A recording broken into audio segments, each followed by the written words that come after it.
What's going on, everybody, and welcome back. Welcome back to another edition, another episode of the Hangout Spot Live. This is your boy Johnny. I am your host, and we are here live and direct from the Man Cave. You already know how we do it up every Tuesdays and Thursdays, 9 p.m. And I just want to thank everybody that rocked out with me yesterday. I actually did an extra show yesterday because we were reviewing all of the fights that went on this weekend. I had a special guest, super featherweight, undefeated super featherweight title contender Albert Prince Bell was on, and he gave his takes on how the fights went this weekend. We also talked about his future, and we talked about some future fights. So if you have not seen that episode yesterday, it is on my YouTube channel, the Hangout Spot. You can check out the recording.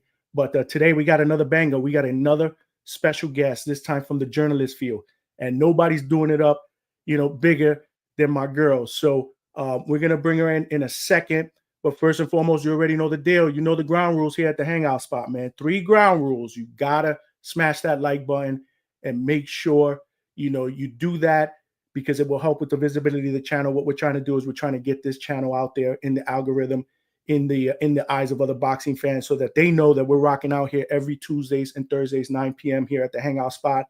And if you have not subscribed for the Hangout Spot yet, make sure you subscribe and you tell a friend to tell a friend. If we intend to grow, we got to make sure we get this subscriber count going up. And last but not least, the easiest one, you got to participate in the chat, man. This is how it works here. This is a two-way street. Participate in the chat. Make sure you have your questions ready when we bring our special guest out. It's free.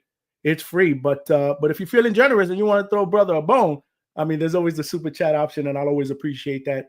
But let's get right into it. Let's get right into it because I'm very, very excited, for my guest tonight. I'm a huge fan of hers.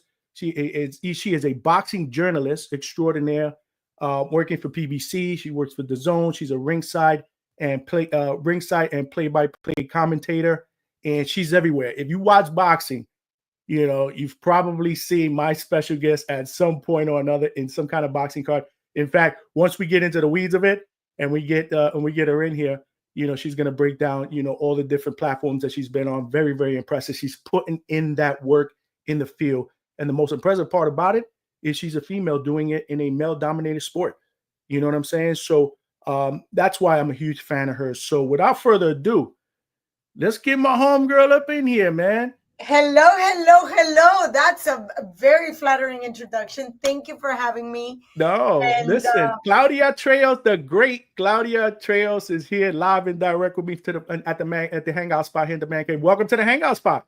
Well, it's awesome to be in the Hangout Spot, but I want to be there. So next time we're going to hang out there. We're going to play some pool. We're going to have some scotch, some cigars. In the meantime, I'm just going to finish my wine. Oh, you do it. This is how we do it up here at the Hangout Spot. You know how it is, man. Yeah, absolutely, man. You are always welcome in here. I'm a cigar guy. So I like to, sit back and relax. And don't tempt me. Don't tempt me. Oh, absolutely. Absolutely. You are always welcome here. But for those, like I said, for those of you that don't know, Claudia is everywhere, man. She's putting in that work. And first and foremost, Claudia, I just want to congratulate you on your success. I really do. I know it's been a long road for you, and I want to kind of get into the weeds of how it all started. I mean, you've been doing this for over 25 years. But I mean, it goes without being said. And I pulled up some accolades that I wanted to share with some of my viewers here. And these are things that you have to be super proud of, right? The first woman to cover a boxing event in Saudi Arabia in 2019. And we all know right now as boxing fans, Saudi Arabia is doing it up, Riyadh season. In fact, I think you're going to be there next week, right? Covering the Tyson Fury Usyk rematch. We'll talk about that a little bit later. I was there for Latino Night. You was there for Latino Night. I did not know this. I had to look this up. You're the first female color commentator in NBA history to co-host the show NBA Max in 2002 to 2006. Super impressive. So again, the journalist background runs deep and not just boxing. So one of the questions I'm going to have for you is how did it transition into boxing, right? So just keep that in the back of your mind. We're going to get into that. Obviously, you worked in the Olympics. I have plenty of wine. Keep it coming. Keep it coming. Boxing Olympics 2004 Olympics in Athens. First Latina sports journalist to cross over from Hispanic to a general market television. That is huge. That's huge. And then last but not least, this is the most impressive one for me.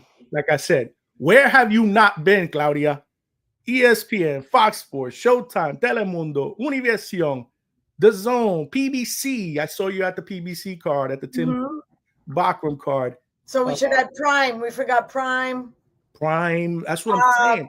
BN Sports, Fuse, you know. I've been everywhere, which is good because I have yet to be kicked out. Thank goodness. Well, obviously, yeah. I mean, your your resume and your street cred, right? I mean, you've established a ton of credibility in a male-dominated sport. So I thought that was worthwhile. It was just a couple bullet points that I just wanted to kind of put out there for my viewers. But what I want to do is I want to kind of you to take me back to where it all started, where the journey started for Claudia. That's a good question. I was actually working for a doctor in my previous life when I wanted to be an MD, and I was actually paying my way through school, and I was working with a doctor, and I met a gentleman, and I really didn't know what he did at the time, but we would talk about sports all the time as I was doing his therapy. So I'm a chiropractic assistant. So I was doing his therapy, and, I would have to do very painful stretches and all that kind of stuff. And we would just chit chat through it, made it a lot easier. And then one day he just asked me, do you work weekends? I said, no, I don't work weekends. And he goes, how would you like to have a side gig? I said, starving students, we're willing to take 10 jobs if necessary, So that's how it all started. I started as a grip carrying cables. I was part of the production, and I was loving life because I would bring, my books, and then I would set up what we call the pedestal. Back in the day, the cameras would have these pedestals that we need to make sure that they are stabilized. So like in the middle of the shot, they're not like coming down. Cable the cameras, do the white balance, make sure that our ENG camera, which is like the roaming camera, is not getting, stepped around and not falling and tripping over cables. So that's what I did. I was always dressed in backstage black. So a lot of people wonder why I wear so much black. It's part of the upbringing. And one thing led to another. One day they figured out that I knew a little something. So then I became production assistant. And then at the same time, I was already shooting and editing. So shooting, editing, and presenting. And one day my anchor didn't show up, and I was doing a halftime show for a liga. And literally my boss said, listen, this is sponsored. There's no way this is not going to make it on air. You got to do it. Obviously, by that time, I already knew. I had already cut it, edited, wrote it down. So all I had to do was just sit and go through the motions. And that was the beginning of the end. Fast forward, by 1997, we went through some dramatic situations back home in Colombia. And I had to make an executive decision either to continue pursuing my medical career or figure out how TV was going to work for me. And, medicine is not the kind of career or life path that you question. Either you do it or you don't. This is not the kind of thing that you're, okay, maybe I'm going to be committed. No, it requires a lot of commitment. And that when I had that question in my head, that's when I realized I'm done. And, that was back in 1997, and I had been doing it for like 5 years. So it's going to be 32 years if I do the math right, something like that. It's been a long time. Why can I not hear you? Oh, you're muted. Your mic is muted. You turned off your mic. There you go. I apologize. Rookie mistake on my own show. But no worries. I think that's pretty fascinating because normally, someone of your stature, right, as good as what you do, there's some kind of a journalist background, right? Maybe a degree or something in journalist, nothing. So you kind of stumbled upon it, and look at obviously how far you've come, which is super, super inspiring. And now here you are, 32 years later. Did you ever dream that you would be at this level all these years later? Never. As a matter of fact, I am so flattered when you say at this level. I am still, now I'm 55, going on 56. And I'm still that young girl that came to the States looking for, making her dreams come true. I'm still just as excited to show up at an event like I did 35 years ago. Whenever I sit with an athlete or anybody, my curiosity is still tickled. So where am I?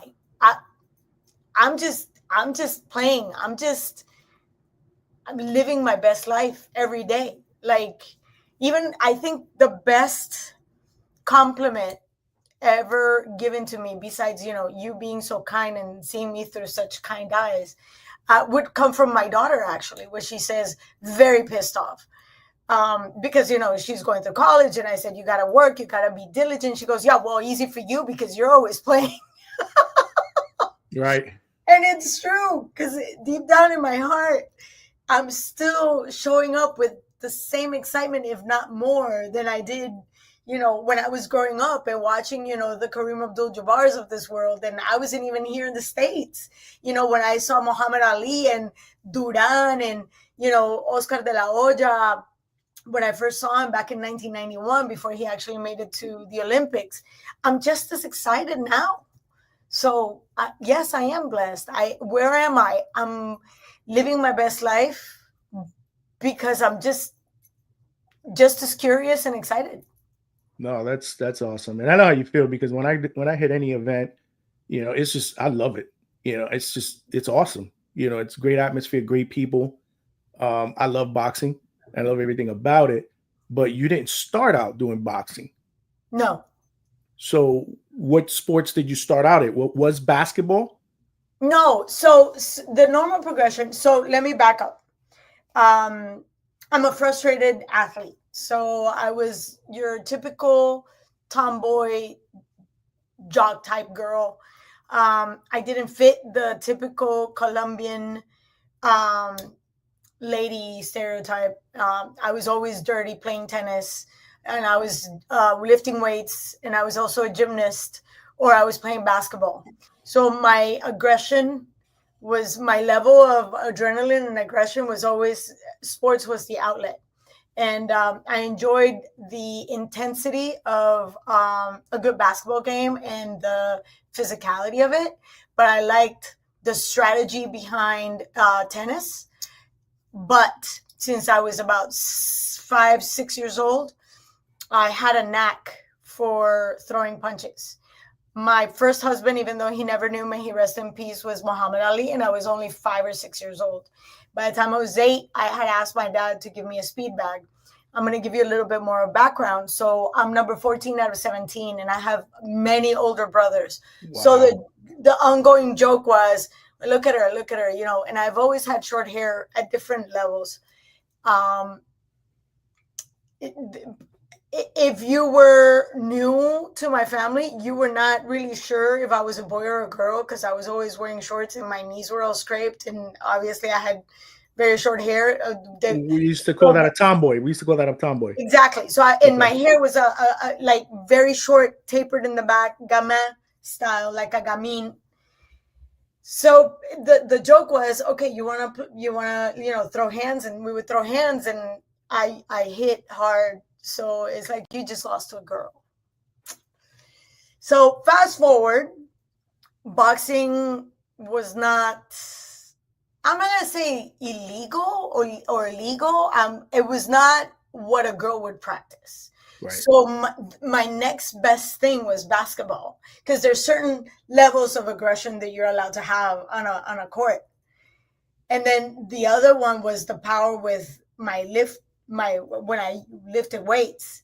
So fast forward, when I walk into the broadcasting world as a novice, as a rookie, it's not like you become a narrator from one day to the next. Narrator, being a color commentator, play-by-play, is like a completely different branch and level. So I started at my local station doing local sports. So I covered everything, and I was doing, I mean, when I say everything, is everything from wrestling, weightlifting, basketball, and coming from a city like Los Angeles.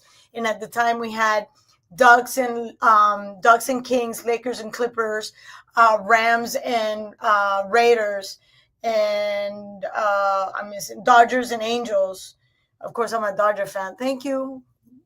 So okay. my day was really, really busy. And then when we talk about, we add now college sports, when you have USC and UCLA, which is a constant, rivalry, be it basketball, be it football, be it volleyball, whatever. So I was enmeshed in my essence. So that's how I slowly but surely, rise through local sports, broadcasting in the newscast, the sports segment. But again, Los Angeles, like New York, have very deep and wide roots in the sport. So anywhere you go, you'll find a boxer. So it was very easy for me to speak that language because I come from that background, right, with my brothers. So, and I know how to throw punches, and I would train, and it was like, oh, look at you. But that's how one day at a very small station in Los Angeles, Channel 22, KWHY, they had a boxing event, and they said, well, we don't have a commentator. Guess who raised their hand? Right. Okay. And that was, I want to say 1996. And then, of course, iron will sharpen iron, and now I'm playing with the big boys, and flying hours and repetition. But I also did basketball, and I've done Olympics, and in Olympics you pretty much have to do everything that you need to do. Right. So I've done wrestling, I've done both Greco-Roman and freestyle. I've done MMA. I've done basketball, I've done volleyball, hockey, which is very exciting. I always think that it's a boxing match on an ice rink, and then a hockey game just kind of broke out. What the common denominator is, I love sports, and boxing just happens to be very natural to me. I couldn't, if I were to give you a clear explanation as to why, I don't know. It just is, and it was, and it's always been. I mean, so if you had to pick between all of them, it would definitely be boxing. Yes. If you had your choice. Yes. Okay. And then a very second close would be basketball. And then a very third close would be what we call American football or NFL. Mm-hmm. Yes. And then, but again, Johnny, it's like right there, right? There's not much of a difference. No, I got it. VI New York City. She's beautiful. Thank you. Hi. I like that. The avatar is fantastic. You saw the avatar? I love it. You got Yandu. Claudia is very underrated, super underrated. That's something that I definitely agree with. We got half boxing. Salute to you, champ. Manuel LG, let's go. That's my TBB brother. He is a regular on the Boxing Voice. Shout out to my people at the Boxing Voice. You got Lugnut 6. Ah, yes. Hi. Oh, we've known each other forever and a day. My God. I can't believe you're here. Thank you for joining us. Claudia Trejos is awesome. Yes. I got to agree with that. Manuel LG is back on. We got the natural. She does it all. I mean, you heard it. You heard it from the horse's mouth. You know what? The funny thing is, I might dabble in everything, but again, I try to stay in my lane. Like if you were to throw me under the bus and say, "Hey, let's do NHL." Now, if we're going to talk about the Kings, that's a completely different animal. But the sports fan will always know a lot more than any commentator because that's by nature what we do as a fan. It's our passion, right? We live it, we breathe it, we watch it, we're fans, right? It's always better when you are a fan of a sport to speak, on the sport, right? Claudia is phenomenal. That's my boy, the boxing maniac. from Four Corners Boxing. I agree. Bro. She's definitely phenomenal. She's good at what she does, and the thing I love about you, Claudia, is you're energetic, you're passionate, and it bleeds that, it rubs off on people. Like when we met, we had that conversation. I walked away like, damn, Claudia's the bomb. Thank you. It's I that is perhaps the best thing anybody can say to me, because you might not remember my name, and in a few years from now I will be horizontal for the rest of my existence, but I would like to think that somebody will remember me. Oh yeah, it felt good to be with her. Like, I remember that she's nice and it's not fake. I am a happy baby. Again, my daughter is like, yeah, very easy for you because you're just playing around. You're just no, you can't fake it. I knew that was you right from the bat when I met you. It's one thing to see you on TV, and it's another thing to meet you and talk to you. You're like, nah, she's not a fake. This is who she is.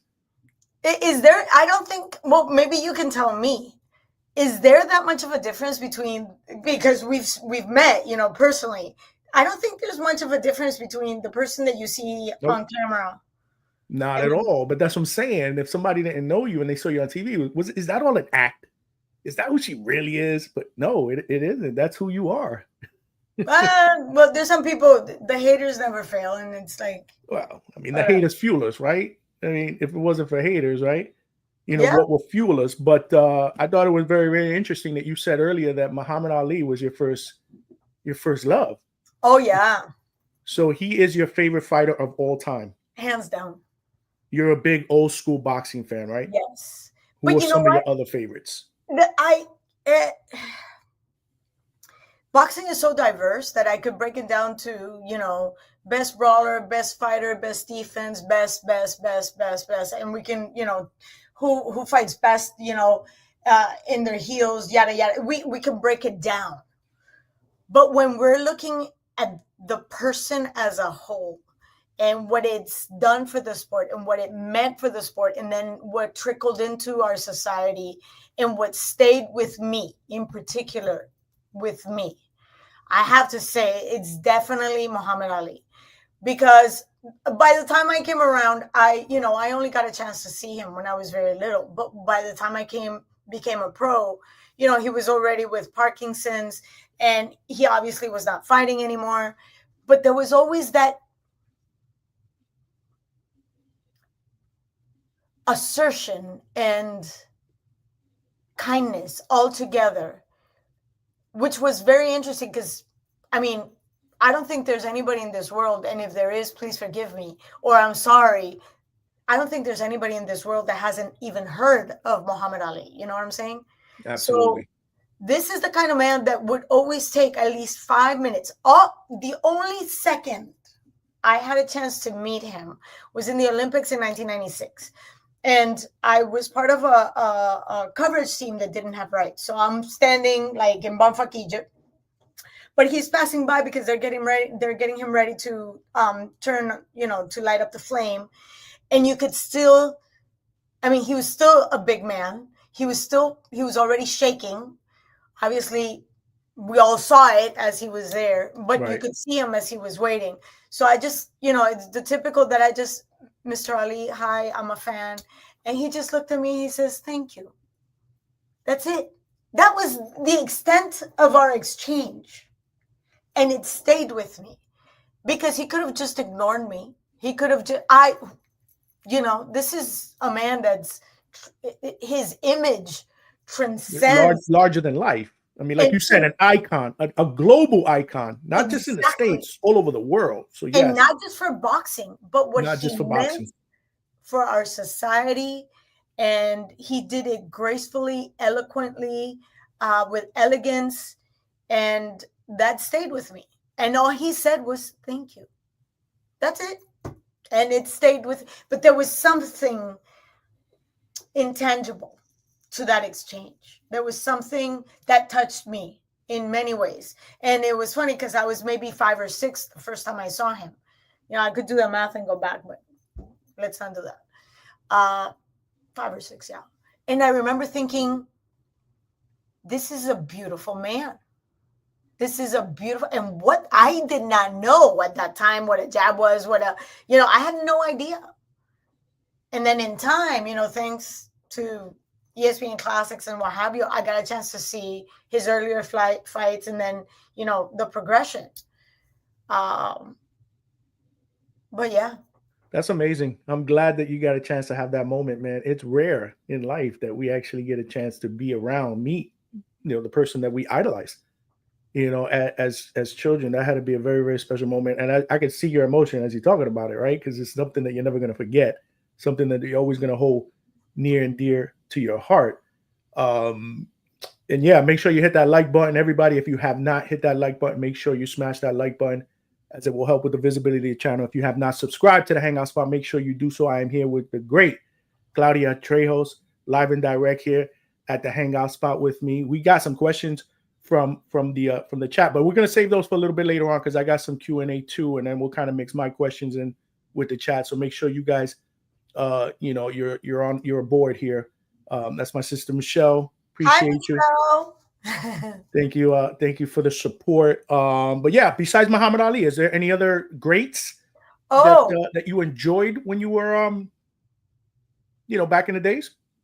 Oh yeah, well, I never got a chance to see him in person, but I'm a huge fan of Emil Griffin and Sugar Ray Robinson, perhaps one of the most technically sound and absolutely beautiful to watch. Never got a chance to see him live though.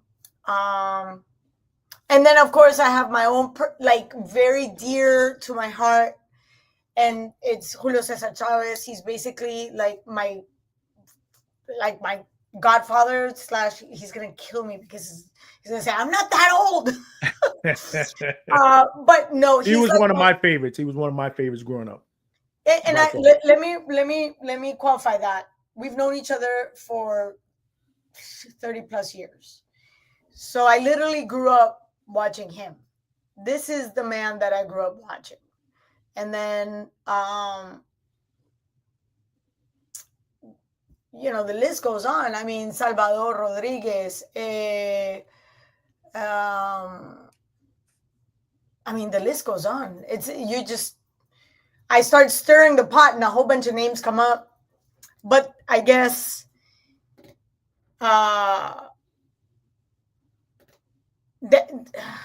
Miguel Cotto, Tito Trinidad. I'm thinking I'm also going by countries here. Alexis Arguello. Oh my God, I cannot leave him out. Or for that matter, Chocolatito. And then, of course, from my country, Kid Pambele and Happy Lora. And we go further to Argentina. Popo Freitas, Brazil, Argentina, Monzon. So the list is so long, and I can take things out, and I just call them Salvador Rodriguez, Salvador Sanchez. But anyway, oh my God, Pipino Cuevas, for God's sakes, I cannot forget him. Yes. I mean, you've named some legendary. Yeah, and see, this is the beautiful thing about boxing. It's a live thing. When we think that boxing has a style, then somebody comes in and implements something different, and then it's a live sport. It just kind of like adjusts, and then you have something new, and somebody brings something new, and then you have all these different schools of boxing that are morphing based on the needs and the physicality of every single fighter. So it's a beautiful thing, because you will never, I don't think, maybe I'm wrong, that there will be somebody that says, I know everything about boxing, because what you think is everything today, there's so much of it that's going to be totally obsolete by next week. Facts. So that's why I've named so many people, but I could go on and on and on and on and on and bring it all the way to 2024. So, because it's constantly changing. But my dear friend and the man that basically said, walk into my locker room, you can get this interview. Don Jose Sulaiman and Julio Cesar Chavez. And that was in Plaza de Toros, Mexico, back in when he fought Mágico González. That was 1996, somewhere around there. Yeah. It was back then. I don't remember exactly what year, but it was in the late 90s. Yeah, and that was when El Búfalo lost against Finito Lopez, and Finito lost that fight because that was the first time he actually kissed the canvas, and I was there, and I remind Finito all the time. And among those greats, Finito Lopez, for God's sakes, how could we not mention Finito? So the list goes on. Yeah, no, absolutely. What about and we got Yandu met Claudia twice in Orlando, and there's no difference between her in person on the screen. There you go. Hi, right. Thank you. Yes. And then we got Michelle. Claudia, que belleza. Thank you for hanging with us tonight. Oh, thank you for having me. Yes. No, listen, we done already. Like, okay, next time it's cigars and scotch. Anyway, that's a different show. No, you already know. You already know how we do it up here at the Hangout Spot. What about some of your favorite fighters today that you like to watch? Claudia the fan. Claudia the fan. Oh my God. Gilberto Ramirez, Zurdo Ramirez. Zurdo. When I think that he's given me whatever he had and that was it, then he throws an amazing performance like the one he just had with Chris Willem Smith. And I was just like, where the hell did that all come from? You know? And that was Latino. Now you worked that card. Yeah, I worked that card. And that was a very Collazo, Oscar Collazo. I love that kid. Love Sander Sayas. I love him. I interviewed Sander not so long ago at Caribbean Royale that night when we were there, man. What a sensational young man. Isn't he amazing? He's amazing. He's amazing. I mean, he gets it. You know what I mean? Yes. He definitely gets it. He's got star potential. If he continues to get better and better, I see nothing but stardom. And you know what? And with responsibility at such a young age. And I think that's one of the factors that makes fans gravitate towards him, because there's this candor about him. Like, he doesn't hold anything back. He's very much himself. And yet he understands that he's got to be like, he understands that this is a lifestyle. This is a choice that he made at a very young age. And this is a lifestyle. This is not just getting up in the ring and beating people up. And I had this conversation. I said, when was the last time you had a party? You went out with your friends drinking. He goes, I've never done that. Not that I ever liked it, but I've never done that. And as a matter of fact, going back to a conversation like that, I had that with Miguel Cotto, who was also, he was an Olympian and yada, yada, yada. He missed out on all that. Mm-hmm. So that's why when people start, disrespecting athletes, it's so easy to stand out here and be critical and disrespectful. And we do not know all the sacrifices, not only of that young man or woman, but the family. The family unit goes through a lot. Absolutely. So it's my respects to every single young man and woman that are willing to, put their lives on hold, or what we would consider their lives, like regular development through your teenage years. This is what they chose. So, for example, what just happened to Royce Ramirez, that broke my heart. It broke my heart. For those that don't know, he just lost once again. And it was a hard-fought fight. And I had him up in my card, and he just got connected, and he stopped the fight, and everybody jumped on him saying, his career is done. How does he stop? Nothing ever happened. We come to find out that there was multiple fractures to his orbital. Mm-hmm. All the credit in the world. And my God, and I'm so proud that he made that decision for himself. Correct. Because not a lot of fighters will do that. They'll fight through that. And at the end of the day, you got to be smart, right? I know they're gladiators. And this is why, Claudia, I can't talk to fans that will refer to certain fighters based on their skill level as bums. There is no bums in boxing. I mean, it takes a hell of a man to lace up a pair of gloves. Or woman, I'm sorry, any fighter, to go in there, lace up a pair of gloves and risk their lives basically for our entertainment. I mean, people have died in the ring. So there's no bums. If you want to talk about somebody's skill level, all right, I get that. As fans, you can do that. But everybody that steps into the ring, whether you're male, female, whatever, you deserve respect. And a lot of these guys, like I said, they're too courageous for themselves. They're not thinking about fighting, another fight or their family or whatever. So no, I didn't criticize him at all. I knew exactly what happened as soon as he raised his hand up. Then you saw the eye swell up. I've seen enough boxing to know it's time. I mean, let's talk about Jordanis Ugas. Let's talk about touchy subject here. May he rest in peace. Israel Vasquez. In those 4 fights against Rafael Marquez. We all know those were wars.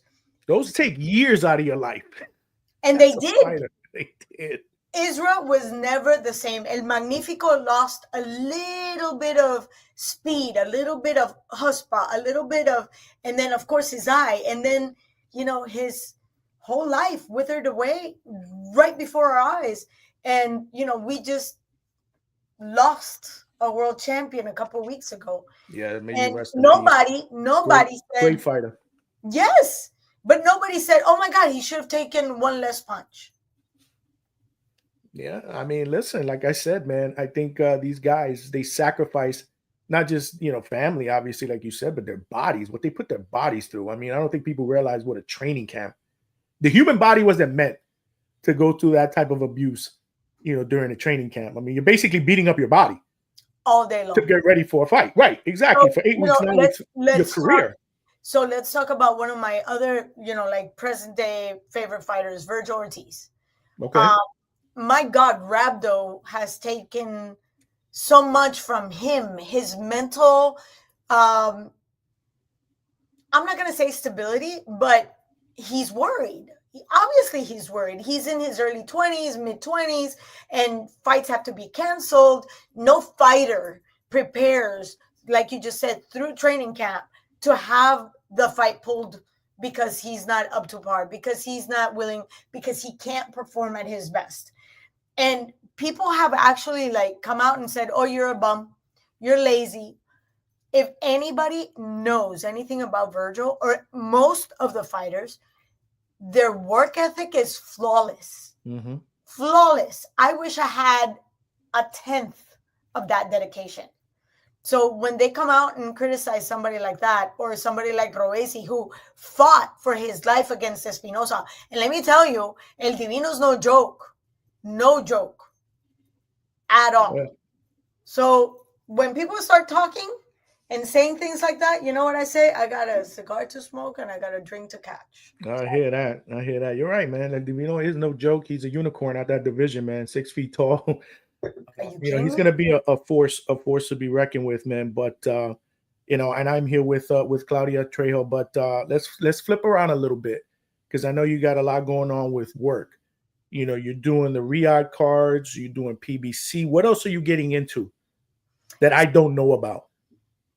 A whole lot of trouble. So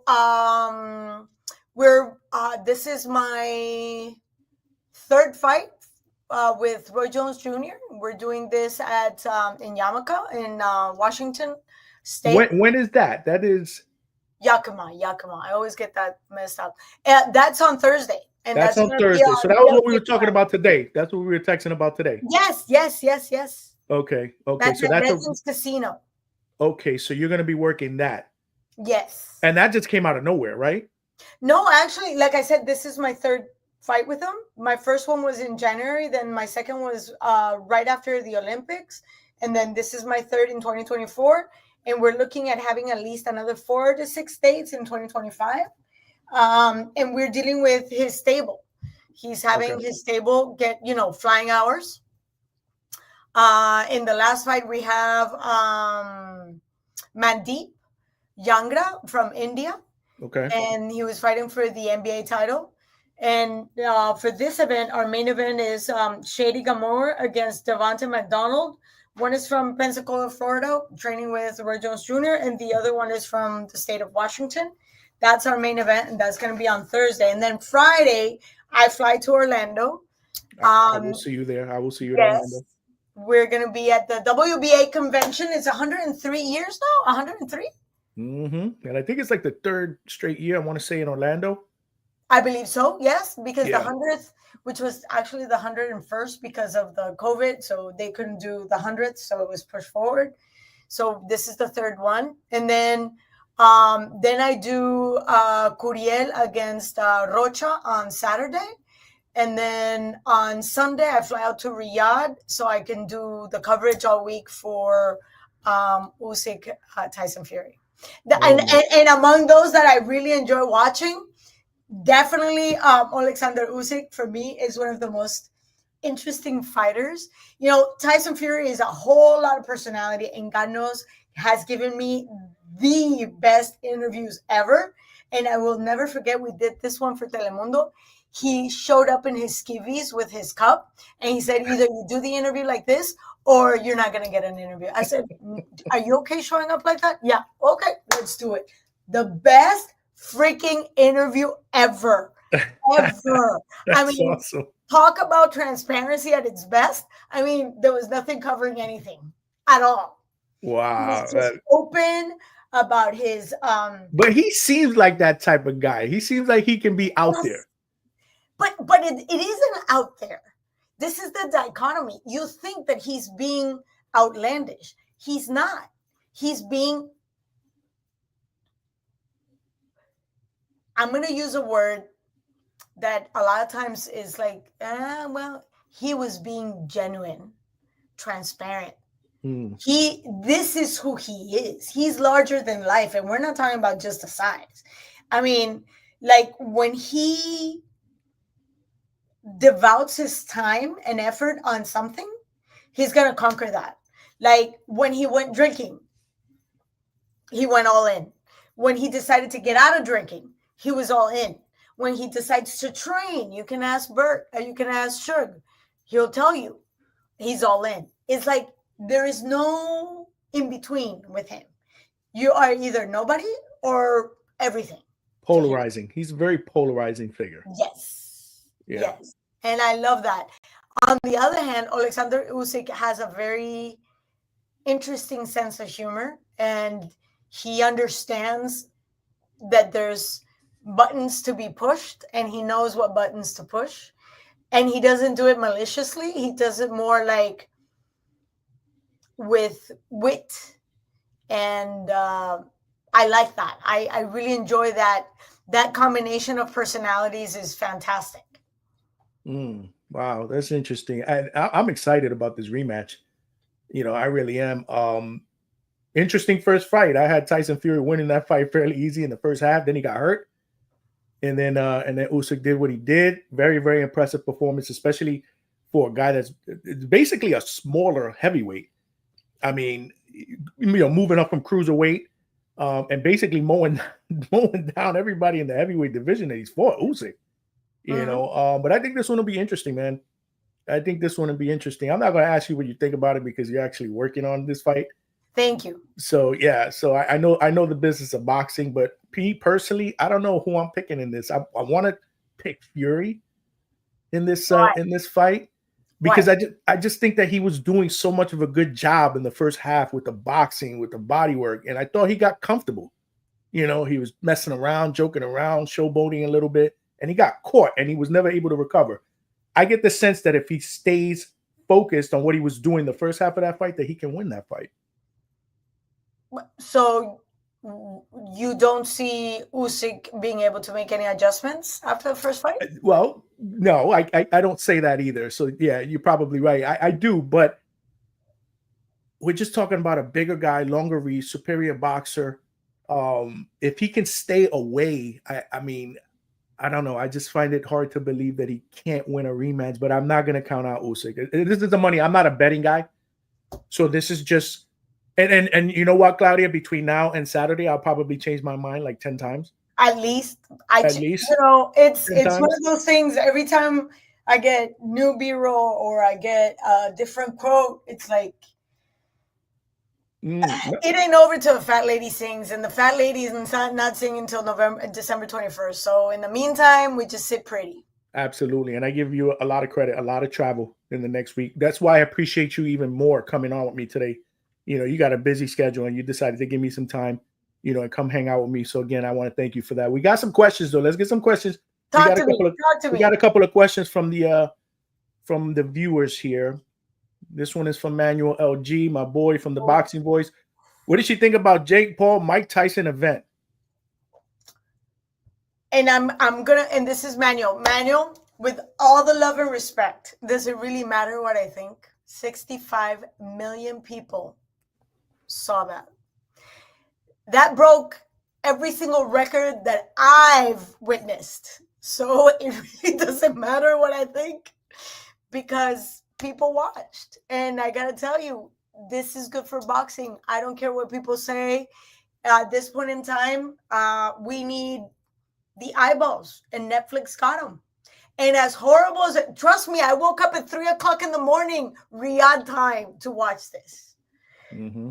I watched it, and I had a very good clue of how things were gonna evolve. Mm-hmm. I was really pissed off with Amanda Serrano, Katie Taylor, but that's not. Yeah, they got that decision wrong. Absolutely. Yeah, but Manuel's not asking me about that. But it really doesn't matter what I think about that whole thing. I'm gonna tell you, I could break down the production. I think Netflix did a great job at bringing boxing to 65 million people, households. I don't know. There's a stat somewhere around there, which I'm not exactly sure, but it's like ginormous of the amount of eyeballs that have been calculated. And they've got IP addresses and ways to measure that, it's above my pay grade. But the truth of the matter is 65 million people. That's all. Listen, yeah, no, you're absolutely right. I mean, I get asked that question all the time. Is Jake Paul good for boxing? And my thing is, yeah, I do think he is, because he's bringing more eyes to the sport. And ultimately, anything that can happen, anybody that can bring more eyes to the sport, I respect. Like, I'm not going to sit here and tell you I'm a fan of him as the boxer, but I'm a fan of him as the businessman. I'm a fan of the fact that when you're on a Jake Paul card, he puts people on his platform. Look at what he's done for Amanda Serrano, for females, for Katie Taylor. I mean, making record-breaking money. I'm going to give you a name that perhaps you might not know.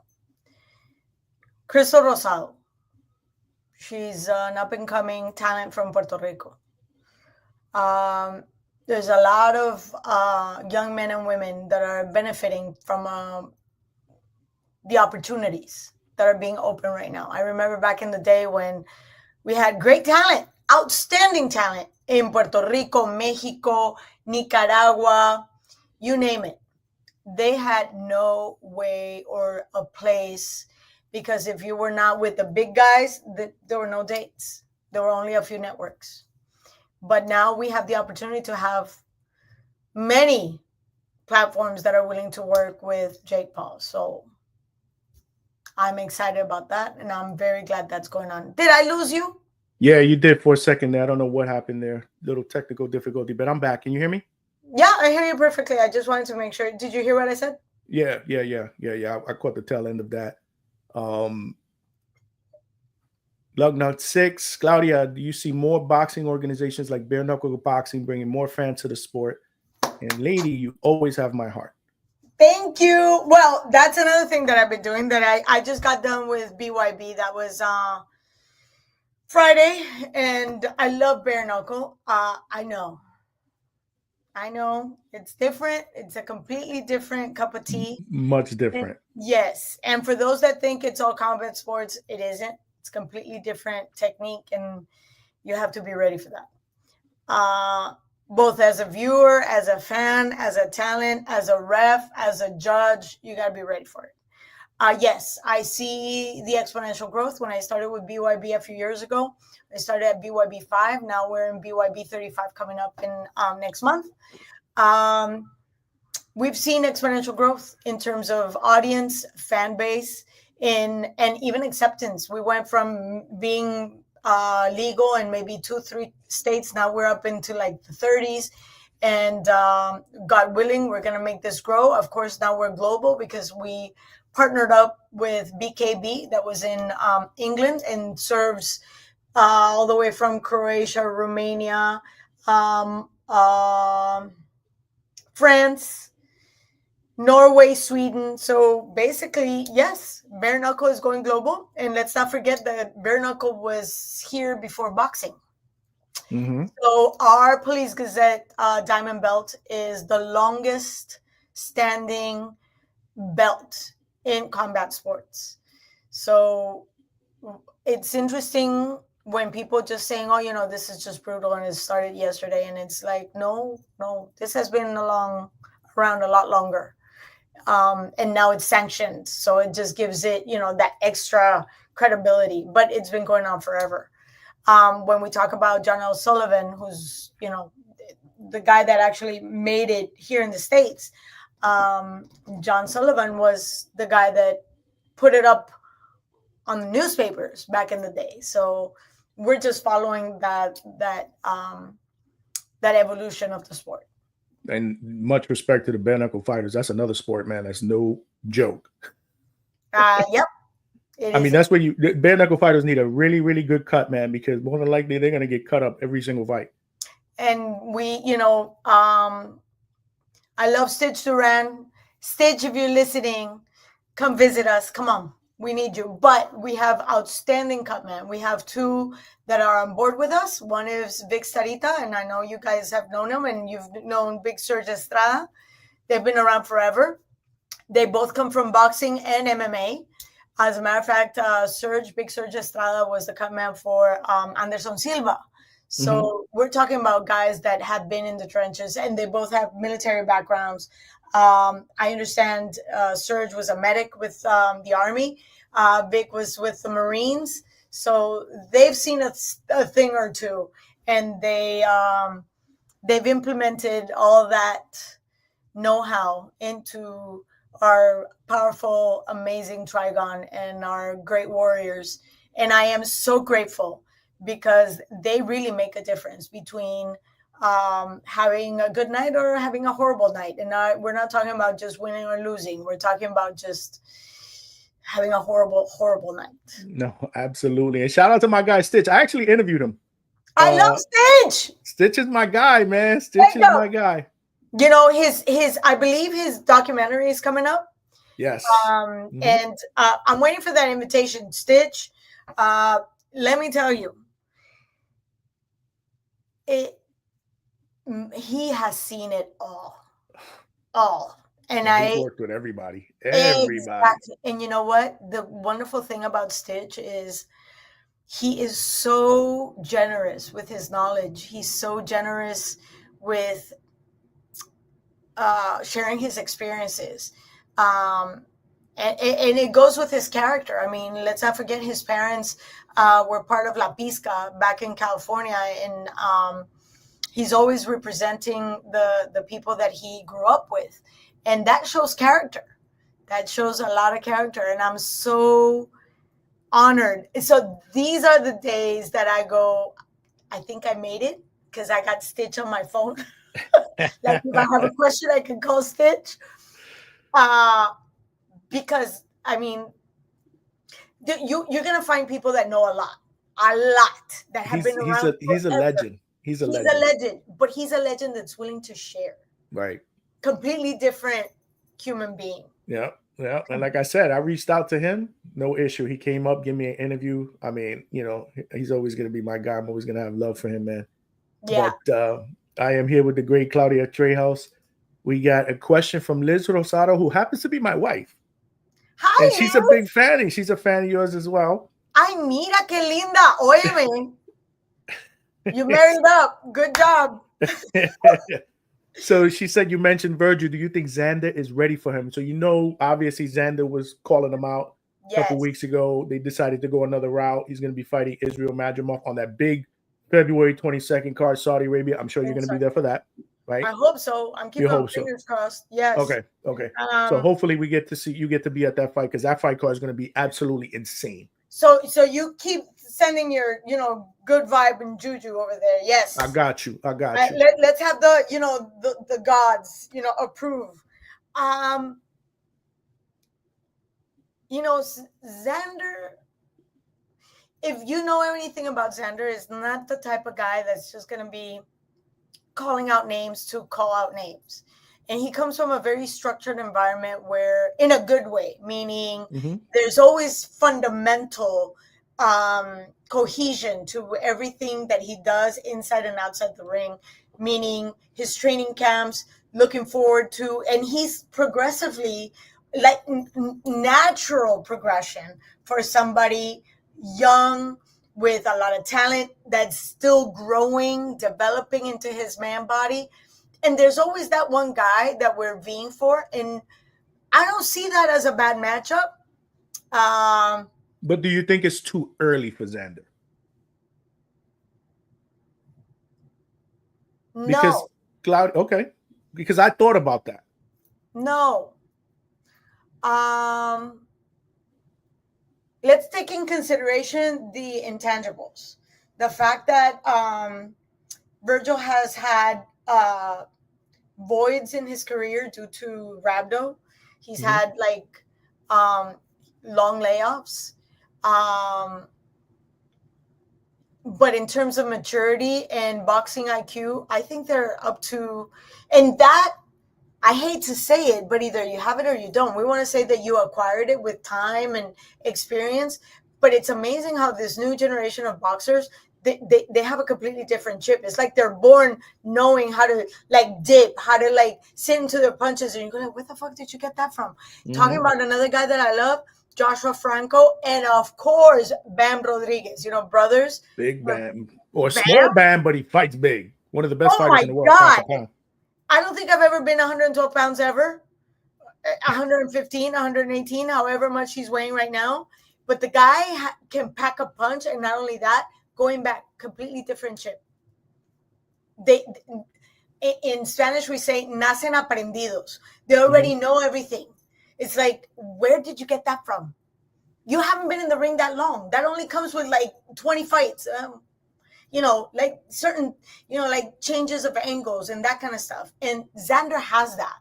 Xander has the discipline. I remember back in the day as Canelo was coming up and he was getting ready for Sugar Shane Mosley. And I remember there was this half step that is very tricky because it's either too deep and then you're walking into a punch, or you stay short and then you allow, because you're already in motion, you allow somebody to counterpunch you. And Canelo got it down pat. And you know who is the owner of that half step? Sugar Shane Mosley. And it was like, in his mind, he was beating his idol because he loved the way Sugar Shane Mosley fought. By the way, I love Sugar Shane Mosley. For me, is the most efficient switch hitter. His footwork is impeccable. Just like any big champ that decided to take chances, he took losses. But there's a reason why he's a Hall of Famer. But fast forward, I saw Canelo at a much younger age mastering something that took many years for Sugar Shane Mosley to master. It's a completely different chip. So going back to Xander, I think it's a fair matchup.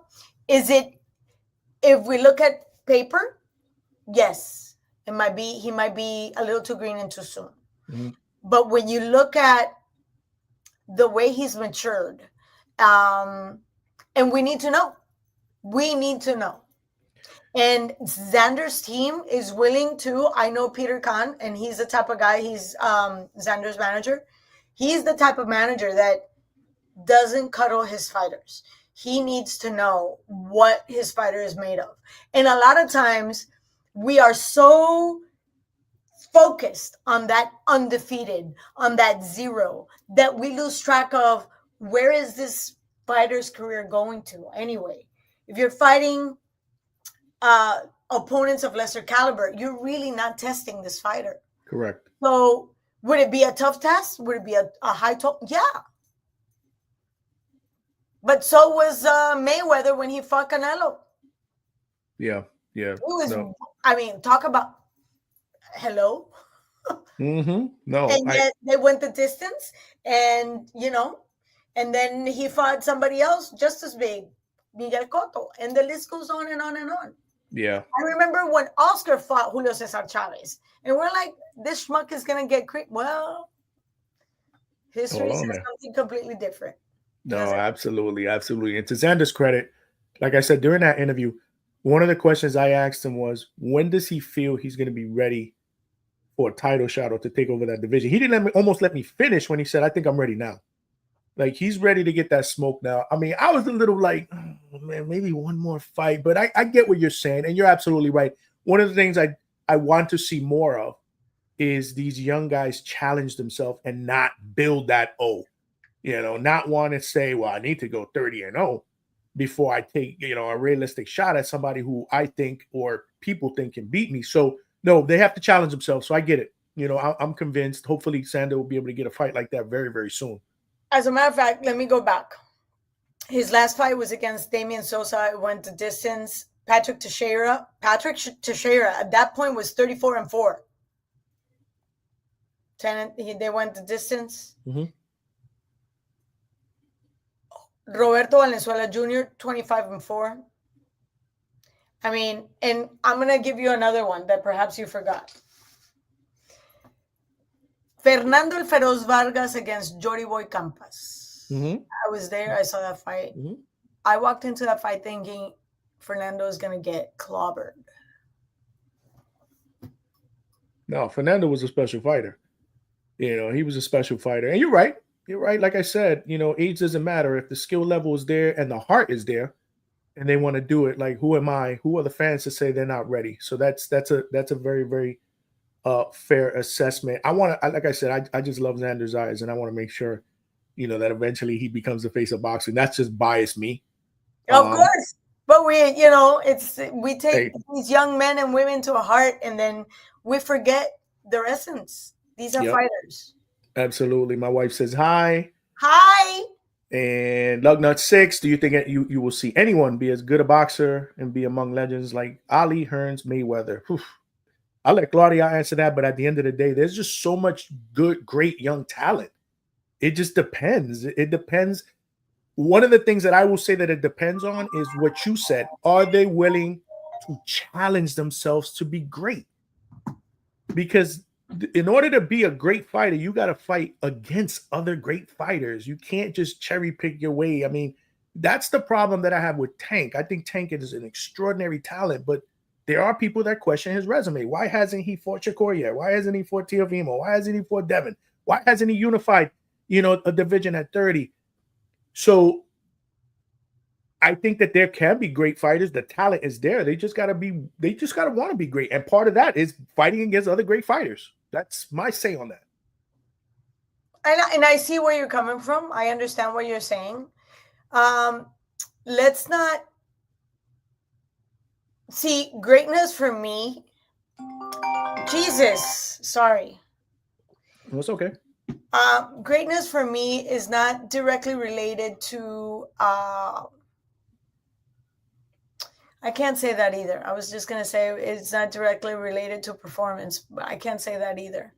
I think every era has their greats. And I'm going to throw two names that we have not mentioned, Vladimir and Vitaly Klitschko. Mm-hmm. They were a force to be reckoned with in the heavyweights. But let's not forget when they were fighting, competition was slim. Do they deserve to be recognized as the greatest? Yeah, because that's the competition they had. I get what you're saying. And that was the business of the moment, Then when we go back, can I say Roy Jones Jr. is perhaps the best heavyweight ever? To me, he's one of the most versatile fighters I've ever known, because he went from 168 all the way up to heavyweight. Mm-hmm. And it was John Ruiz who he beat in the heavyweights. Does that take away from it being a heavyweight championship? No, it was still a heavyweight championship. So with that being said, the greats like Ali, Frazier, Liston, the list goes on. That was their era. Every single era has their own greats, because it's not only defined by the business, it's also defined by the competition. I mean, it's interesting that we're reliving another resurgence of heavyweights. But remember back in the days when it was either welterweights and super welterweights that were actually the ticket. That was it. All the way up to middleweights with Tito Trinidad until he lost against Bernard Hopkins. Mm-hmm. And we were all sitting there back in 2001 going like, what the What? That's another one that broke my heart. And I love Hopkins. Hopkins is a cool dude, but Trinidad was my guy. I He wanted to still cry is after my that. guy. By the way, he's going to be in Orlando. So everybody that wants to check in, Tito Trinidad is going to be at the WBA convention in Orlando. Well, you gotta get me. You gotta get me to get a picture with him because you can He's make going to that be right happen. there. And with Tito, there's something to be said. As great as he is just as humble and as amicable and as genuine as possible. It's amazing. Oh, he's He's beloved. shy. He's very shy. So if he walks by you, it's because not because he thinks he's all that. It's just because he doesn't want to interrupt anybody. Got you. Well, he's beloved on the island. That was one of my favorite fighters. Oh yeah, of course. But back in going the back days. to your short hand, I bet you don't know who Chegui Torres is. No. Back in the day, he was the first Boricua to ever represent in the Olympics, and he was part of the military, so he fought with the U.S. flag, but he's from Puerto Rico. May he rest in peace. Wow. It was outstanding fighter. I mean, La Isla has given us, for such a small little area, I don't know what it is that they have in that island, what it is, it's mangú, or, el agua de allá que viene del yunque. I have no idea what it is, but I want some of that. I hear you. I got saying it's like we try to always compare the past, and let me tell you something. We rely on our very short-lived memories, and because we have very short attention span, we forget the highs and the lows of everybody, and we just remember, oh, they were great at this fight and that fight. But hold on a second, do you remember this fight? No, we don't. We glorify the past, and we compare it to a present that is always being poo-pooed. Well, the truth of the matter is, every decade, every era has their own homegrown, evolved, chiseled talent, worked. I mean, whoever thought that we were going to have somebody like Vasily Lomachenko, that by the second professional fight, he'd be a world champion? Crazy, right? Well, actually, no, he lost El Ciri Salido. I think it's second one he lost against Solito, right? Yeah, it was El Ciri Salido. That was his second fight. So by the third fight, yeah, he was going for the world championship. In the first one, it was a regional championship. Then Ciri, who chose not to make weight because he knew what he was facing. So again, you go to the record, he's got a loss against Ciri Salido. Yes, it's Ciri Salido. And at the time, he was a hard-hitting fighter. I totally get it. But we don't know the circumstances behind it. So we're so quick at judging our talent right now and comparing to the talent then. We don't know the circumstances then. We have no idea. Or we choose to forget. One of the two. No, I get that. Great conversation. I got a couple of questions because I know Claudia Trejos, the boxing journalist, the boxing guru, the boxing lover, the play-by-play commentator, the color commentator, but I want to know a little bit about Claudia Trejos, the person. So what are your hobbies outside of boxing? When you're not doing work, what are your hobbies? I smoke cigars. Is that your biggest hobby? Just relax, chill? No, I lift weights. I read a lot. I read about many different things, from biohacking or decoding, whichever term you want to use, to history. I geek out with history and anthropology, so I geek out on that.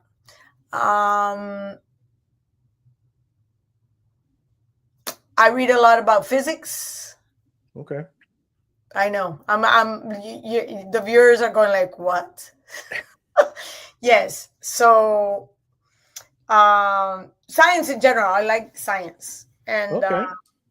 But I lift weights. I do yoga. I do enjoy very much smoking cigars and talking about philosophy and drinking good scotch. Okay, that's what's up. What's your favorite food? I'm not much of a foodie. I'm more of a alcohol, but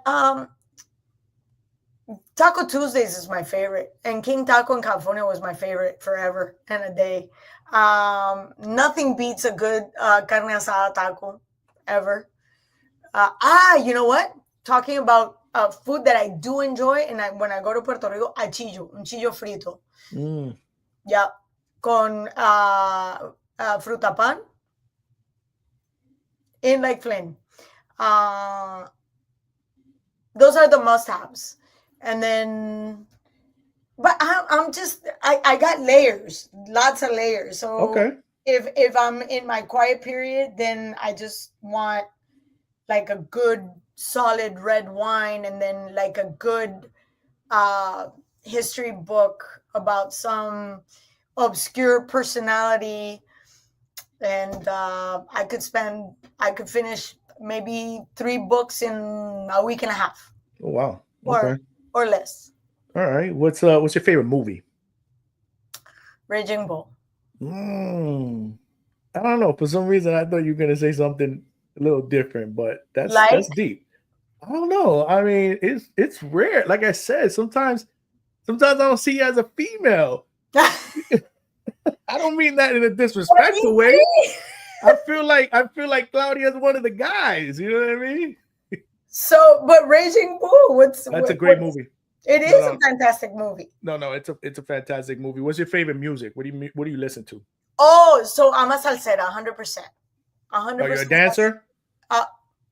Listen, Linda, any self-respected person that has anything to do with boxing needs to have footwork. So I come from Cali, which is the salsa, ¿cómo se dice? La sucursal de la salsa. Mm-hmm.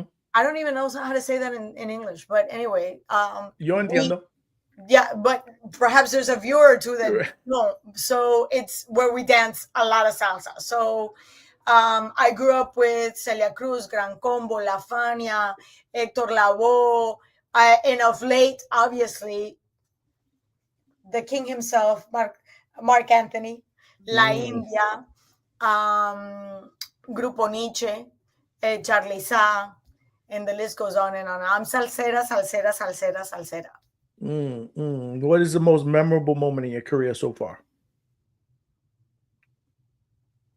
I already shared it with you.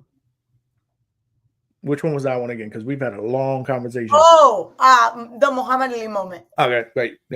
Yep. No, you're right. I should have answered that already. No, it's okay. It's a lot. We're talking a lot. So, and the reason why it was memorable is not necessarily because of who he was or who he is in my life, but the attitude of literally, be it that he did or he didn't, that's irrelevant. I felt he saw me. I don't know if that makes sense. That makes perfect sense. And I'm glad you said that, because there might have been some viewers that weren't on earlier that are on now, that you were able to share that very, very special moment. Obviously, Muhammad Ali was Claudia's idol growing up. Her first love, she said. Right? My first husband. It's not just a simple love. Your first husband. Look at that. It goes deeper than that. Yes, it was my first husband. My second husband is Luke Robitaille, and I don't know if he's around and if he even watches, but he was my second husband. He never knew about it either. I hear that. And if you had to play promoter today, 3 fights you want to see? Oh, we're the one we're all waiting for, the Benavides Canelo. That's a must. That's one of mine. You know what?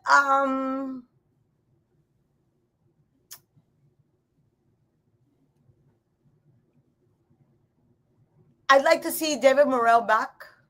I know he's fighting Benavides, and I'm looking forward to that fight. As a matter of fact, I am going to cover that fight in February. Oh, you're covering that fight. Awesome. Yeah. Damn, I was going to ask you about that fight. I can't ask you about it no more. Okay. Why? No, but I'm not doing it because that's a top ranked fight, isn't it? That's a top ranked fight. No, that's going to be that'll be PBC. That's going to be on Prime. Prime. So I might do it. I hope so. Do that one on Prime. I think it's going to be a pay-per-view. That's February 1st. Yeah. So yeah, right. So I haven't gotten the call yet, but I'm doing the what we call shoulder content, as in covering everything around it. Gotcha. I'm looking forward to that fight. My God, I can think of so many fights. Top three, though. Top three. Right now. Dude, you put me on the spot like that. That's how we do it up here at the Hangout I Spot. know. I'm drawing a blank. I had it all. Shakur. I wanted Shakur. I wanted Devin Haney back. I wanted Ryan Garcia back. But I'm trying to remember who I wanted them back. Because I like that fast twitch, explosive boxing. I'm gonna have to get back to you on that with the opponents. Cool. All right, cool. Well, my three, you mentioned one. I want to see Canelo against Benavidez. I think we all want him. I mean, don't know if it happens. Don't lose faith, man. Trust the process. Trust the process. I'm almost like, at the point where, you keep calling this girl and you're trying to get her on a date, but she keeps, she doesn't return your call. Sooner or later, you're like, you know what? I'm not calling her back anymore. That's how I feel about this one. But I'm going to continue to call because I do want to see that fight. Tank Davis against Shakur. That's a fight that I got to see. And that's another reason why I'm hard on Tank, because I like Tank. I want to see him challenge himself against the other best in the division. I think that's the fight that I had in my list. Like I said, I want Shakur back, but I needed to figure out who against whom. And I like Inoue. I like Inoue a lot. Talk about another fighter that I love present. Naoya Inoue. Brutal. Mm-hmm. I want to see him against Nakatani. Junto Nakatani. I would love to see that. Princesa. Another fighter that I love. Junto and Princesa, they work together with Anthony. And he said, listen, nobody really knows how hard he works. So can we count on Naoya just getting a little slower, maybe? Maybe. I don't know. I think Junto is just perhaps still a little green. Because Naoya is just a beast. He's an alien. He's from another planet. The man is a beast. So I like Junto, and I'm like the same feeling with Sander, but because I don't know him, I just like him, but I don't know him. But it was Princesa, the one that told me, you don't have no idea how hard it works. So I like that. I like that fight. Yeah, I want to see that. And then my last question for you is your top 3 female fighters. Who do you like to watch females? We got to show the females some love. No, absolutely. Hands down. They deserve some love. You know how we do it up. Starting with Clarissa Shields. And I'm going to give you a few. I like Clarissa Shields. I obviously like Katie Taylor. I love Amanda Serrano. I like Alicia Baumgartner. Mm-hmm. I like, oh my God, I just drew another blank. My God, I'm tired.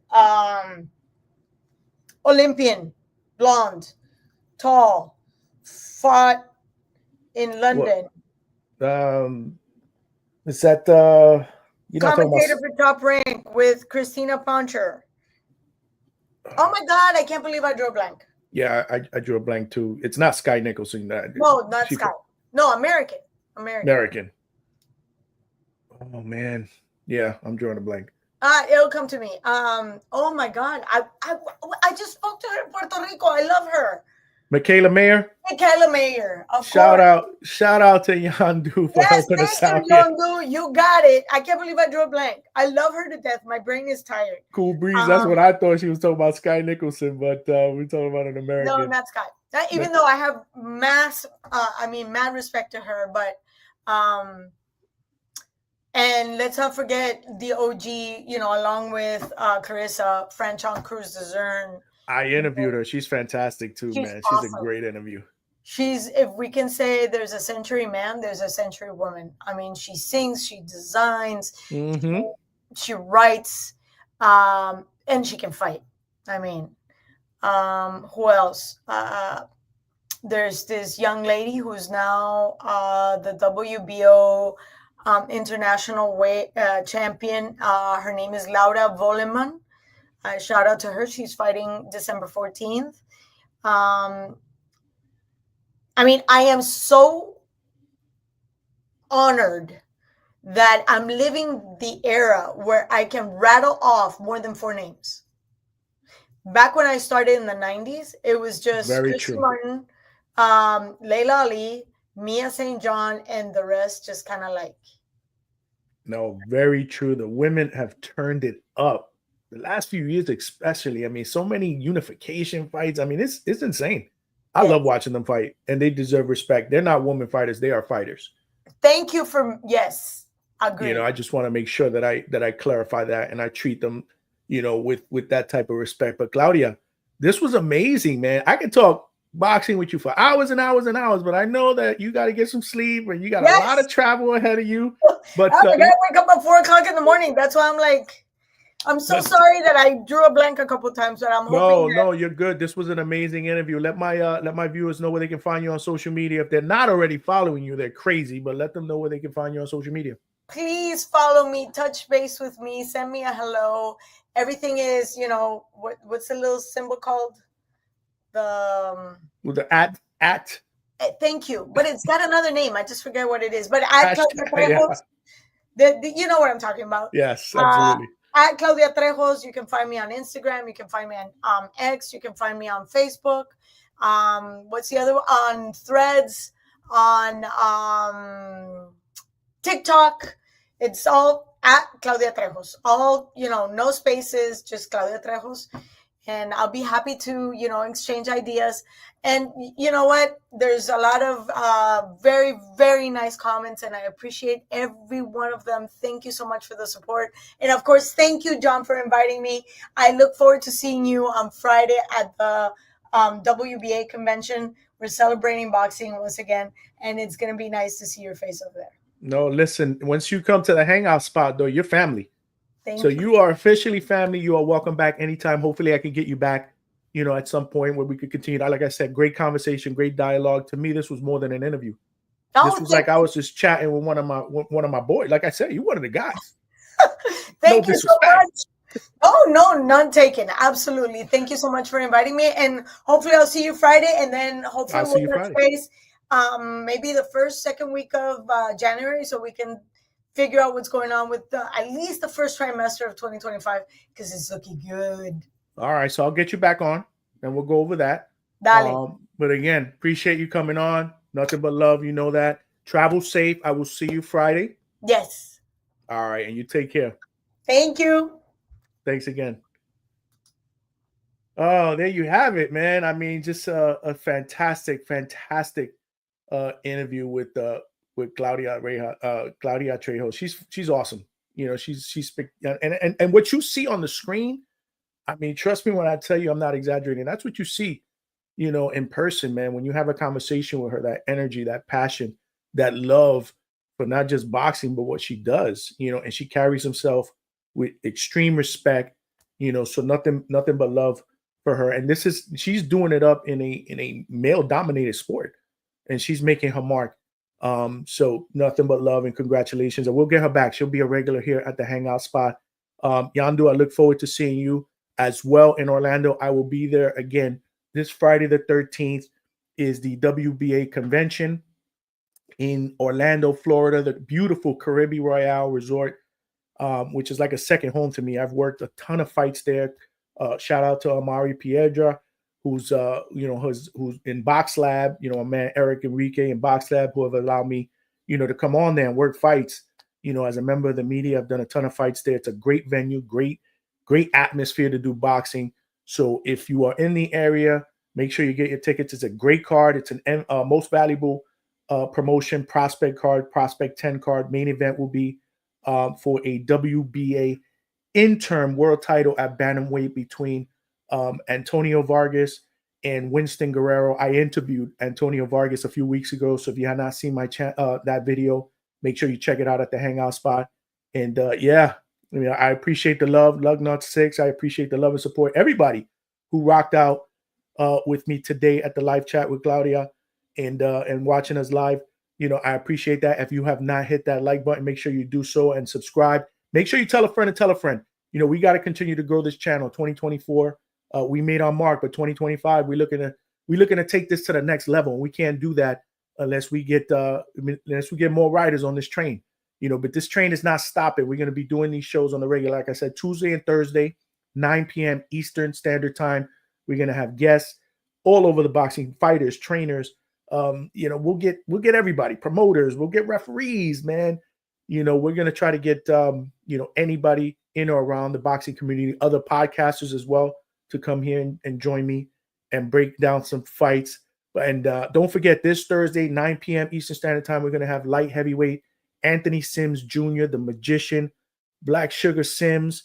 He is 23-2 with 20 knockouts. He'll be joining us this Thursday at 9 p.m. I was supposed to have him last week, but we got our times crossed up a little bit. He got busy doing something else, so we rescheduled, and that's going to be this Thursday night at 9 p.m. So make sure you tune in. But anyhow, another great show. I appreciate everybody in the chat for participating.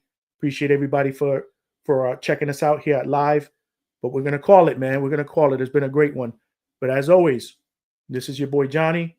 Appreciate everybody. Signing out from the Hangout Spot. And I'll talk to everybody on Thursday night.